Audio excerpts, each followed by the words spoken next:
sois 182 propietarios los que vais a recoger las escrituras de propiedad. La Administración ha invertido en esos caminos unos 325.000 euros.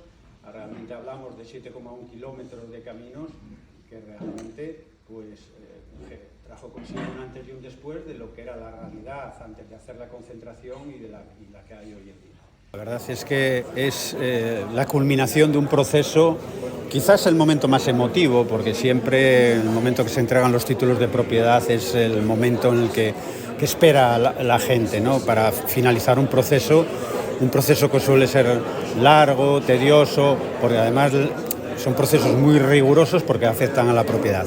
Y en este caso, como en todos, son procesos que realmente mejoran la calidad de vida de los vecinos. En este caso, a la zona de Sirviella y Talaveru, basta ver que afectó a 222 hectáreas, 182 propietarios, donde se han invertido 325.000 euros para más de 7 kilómetros de caminos y que ha facilitado la mejora de los accesos a las parcelas, que se han reducido en número y han ampliado el tamaño de las mismas. Los procesos de concentración parcelaria son muy positivos, porque realmente, además de clarificar la propiedad, mejoran las condiciones de trabajo de los que quieren seguir viviendo en el medio rural.